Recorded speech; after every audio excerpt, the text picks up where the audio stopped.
titulong Teen Queen ni Catherine Bernardo, may bago na ang tagapagmana. Narito ang chika ni Ogie Narvaez. Sino nga ba ang bagong Teen Queen? Yan kasi ang pinagtatalunan ng mga netizens online.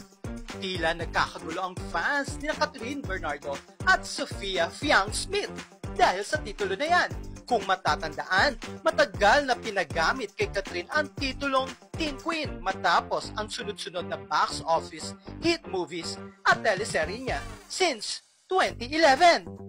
At after ng ilang taon nga ay na-elevate na ang title ni Kat from Teen Queen to Queen of Hearts. At ngayon nga ay Asia's Phenomenal Superstar at Phenomenal Box Office Queen na ang tawag kay Catherine Bernardo. Matagal ngang walang gumamit ng titulong Teen Queen mula nang bakante nito ni Catherine Bernardo.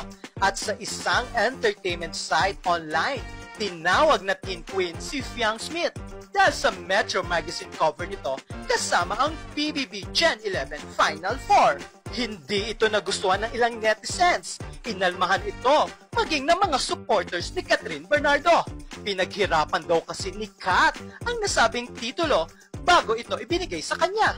Marami na raw naging achievements ang dating Teen Queen noong idikit sa name nito ang nasabing titulo.